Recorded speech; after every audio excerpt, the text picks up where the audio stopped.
Hi, Jason here, and in this short video I'm going to show you how easy it is to install rainwater soakaway crates. So the first thing you need to do is dig your hole.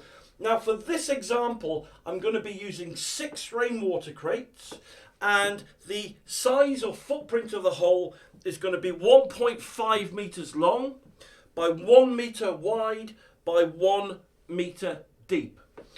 So once you've dug your hole, you then need to bring the pipe into the hole. Now this pipe will be coming from your house or your garage or some other building.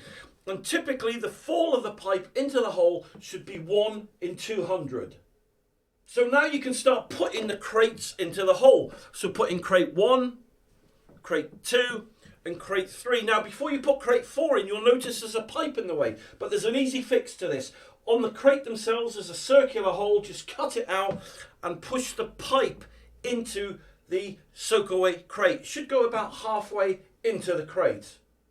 You can now put in crate 5 and crate 6. Now when you've done this, you can then get the free membrane that comes with the soakaway crate kits and put it over the top of the crates and around the side of the crates. Now you're probably wondering, why don't we put membrane under the crates? Well, most installers don't do that because the soil can't defy the law of physics and come back into the crate. And it also allows the water to drain away more naturally.